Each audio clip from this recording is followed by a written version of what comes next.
Hello everyone, welcome to शिक्षा treasure. आज हम क्लास 11 की पहली कविता करेंगे हिंदी की।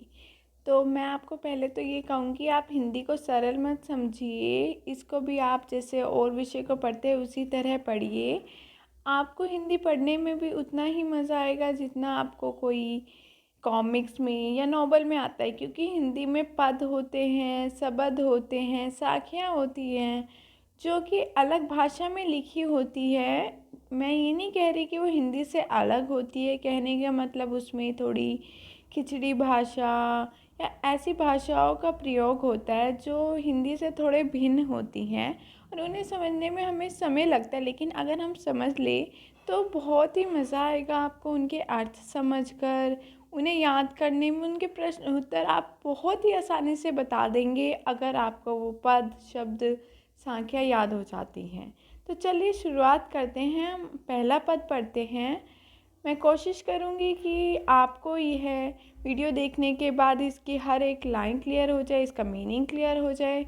मैं आपको एक एक लाइन पढ़कर उसका मीनिंग बताऊँगी ताकि आप आसानी से समझ सकें। चलिए शुरुआत करते हैं। पहले मैं आपको ये बताती हूँ कि ये जो पद है कबीर जी ने लिखे हैं। तो आपने कबीर जी के इससे पहले भी पढ़ रखे हैं दोहे वगैरह। तो हम अब शुरुआत करते हैं।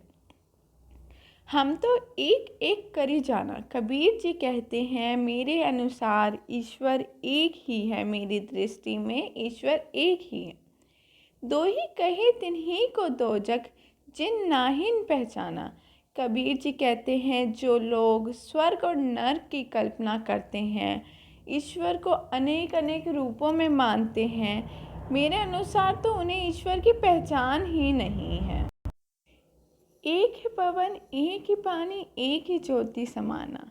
जिस प्रकार से वायु पूरे ब्रह्मांड में एक है, पानी मतलब जल एक ही है, उसी प्रकार ईश्वर की ज्योति भी एक ही है। एक है खाक गड़े सब भांडे, एक ही कुम्हारा साना।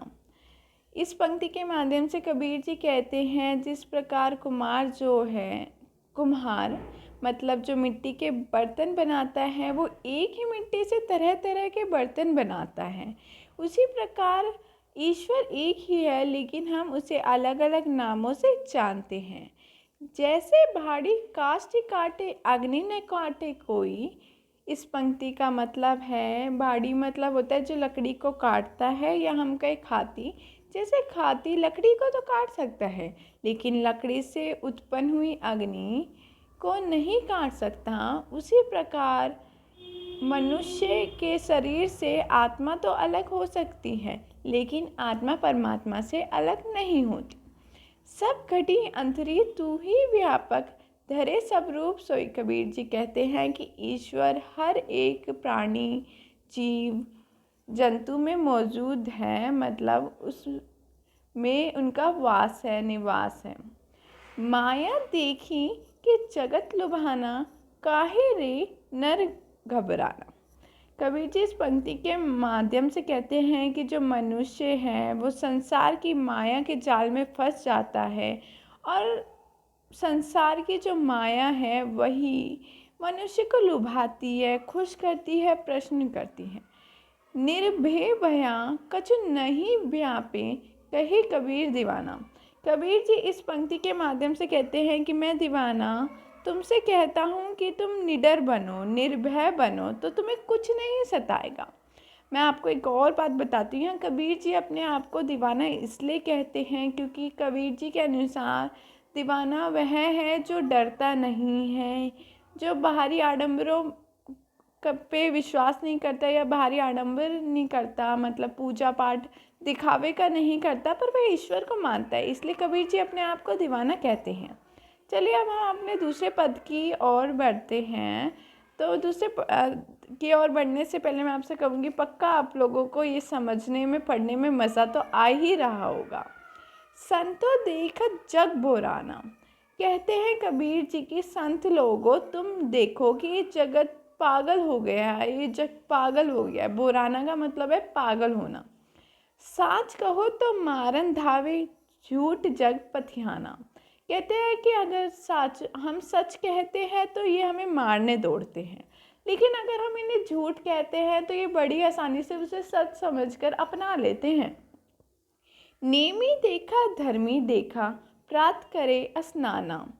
कबीर जी कहते हैं मैंने बहुत से लोग देखे हैं जो नियम रूप से, धर्म रूप से सुबह सुबह स्नान करते हैं। आत्म मारी पखानी पूजे, उनमें कुछ नहीं ज्ञाना। कबीर जी कहते हैं ऐसे लोगों की आत्मा मर चुकी होती हैं जो पत्थर की पूजा करते हैं। सच पूछो तो उन लोगों के अंदर कोई ज्ञान ही नहीं है, मतलब उन्हें पता ही नहीं है कि ईश्वर को प्राप्त कैसे करना है। बहुतक देखा पीर ओलिया, पढ़े किताब कुराना। कहते हैं कबीर जी कहते हैं मैंने बहुत से पीर ओलिया देखे हैं। पीर ओलिया मतलब होता है जो मुस्लिम धर्म में जो गुरु होते हैं, जिसे हम पंडित कह सकते हैं या हमारे महाराज वगैरह हिंदू धर्म में कह सकते हैं। उसी प्रकार मुस्लिम धर्म में जो गुरु होते हैं उन्हें कहते हैं पीर ओलिया।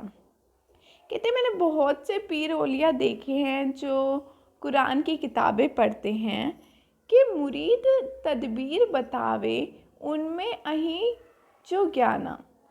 कबीर जी कहते हैं कि वे अपने शिष्य को बताते हैं कि ईश्वर को कैसे प्राप्त करना है, मतलब उन्हें तरह तरह के आडंबर बताते हैं जिससे वह ईश्वर को प्राप्त कर सकते हैं।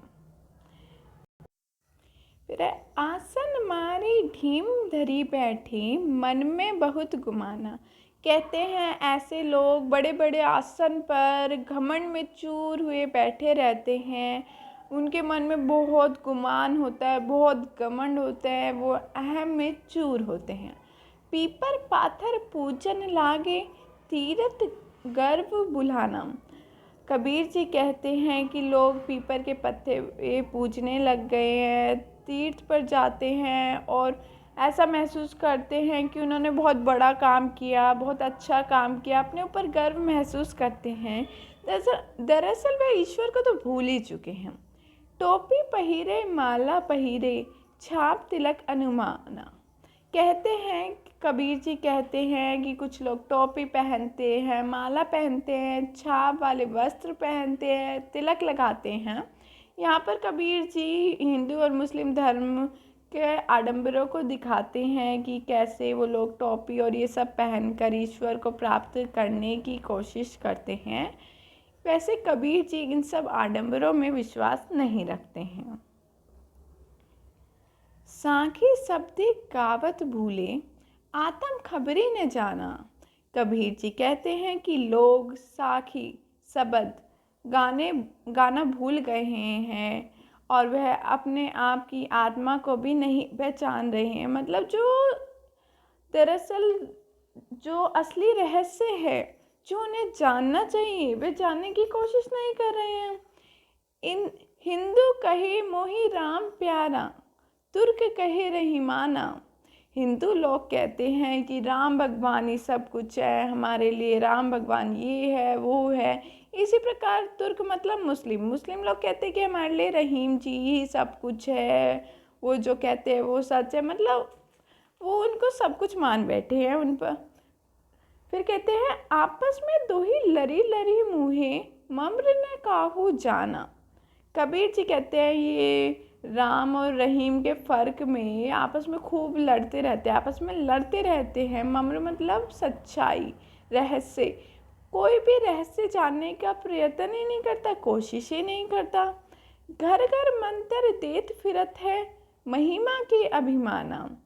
जो पाखंडी लोग हैं, आप देखते होंगे अपने घर में कुछ लोग ऐसे होते हैं कि आते हैं, कहते हैं ऐसा करो तुम्हें ईश्वर मिल जाएगा, वैसा करो, मतलब पाखंडी महाराज वगैरह। संत तो हम कहते हैं जो ज्ञानी होते हैं उनको कहते हैं, और पाखंडी जहाँ लगा देते हैं तो हम कह देते हैं उन्हें दरअसल ज्ञान नहीं होता, लेकिन वो लोगों को यह दिखाना चाहते हैं कि उन्हें बहुत ज्ञान है। कहते हैं कि ऐसे पाखंडी लोग घर घर जाकर बताते हैं कि ईश्वर को कैसे प्राप्त करना है। सही में तो उन लोगों को बहुत अभिमान होता है, महिमा का अभिमान होता है। गुरु के सहित सीखे सब बूढ़े, अंतकाल पछताना। कहते हैं कि ऐसे अज्ञानी गुरु के साथ रहकर शिष्य भी अज्ञानी बन जाते हैं। जब उनका अंतिम समय आता है तब वे पछताते हैं कि उन्होंने असली ज्ञान की प्राप्ति क्यों नहीं की, उन्होंने पाखंड वगैरह क्यों किए, उन्होंने घर घर जाकर मंत्र क्यों दिए, मतलब वो पछताते हैं। कहे कबीर सुनो हो संतो, ई सब भ्रम बुलाना। कबीर जी कहते हैं कि संत लोगों, अब हमें ही आना पड़ेगा, लोगों का भ्रम बुलाना होगा, लोगों को अंधकार में से निकालना होगा। अंतिम पंक्ति इस पद की है, कीतिक कहो कहाँ नहीं माने, सहजे सहज समाना। कबीर जी कहते हैं कि मैंने इन लोगों को बहुत बार समझाया है, बताया है, कितनी बार आराम से समझाया है कि ईश्वर आडंबरों से नहीं मिलता है, ईश्वर बड़ी सहजता से मिल जाता है। उन्हें प्राप्त करने के लिए टोपी नहीं पहननी पड़ती, तिलक नहीं लगाना पड़ता। तो ये हमारी कबीर जी के पद है जो हमने आज पढ़े, जिसमें पहले पद में कबीर जी ईश्वर कैसे हैं, किस रूप में हैं, वो बताते हैं, और दूसरे पद में वे बताते हैं कि लोग ईश्वर को प्राप्त करने के लिए कैसे कैसे आडंबर वगैरह करते हैं, ये सब है।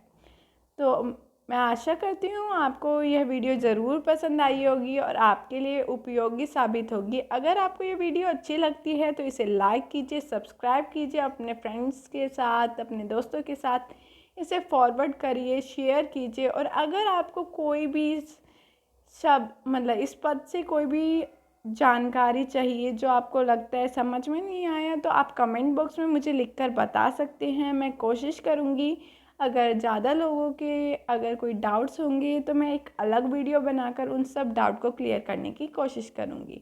धन्यवाद।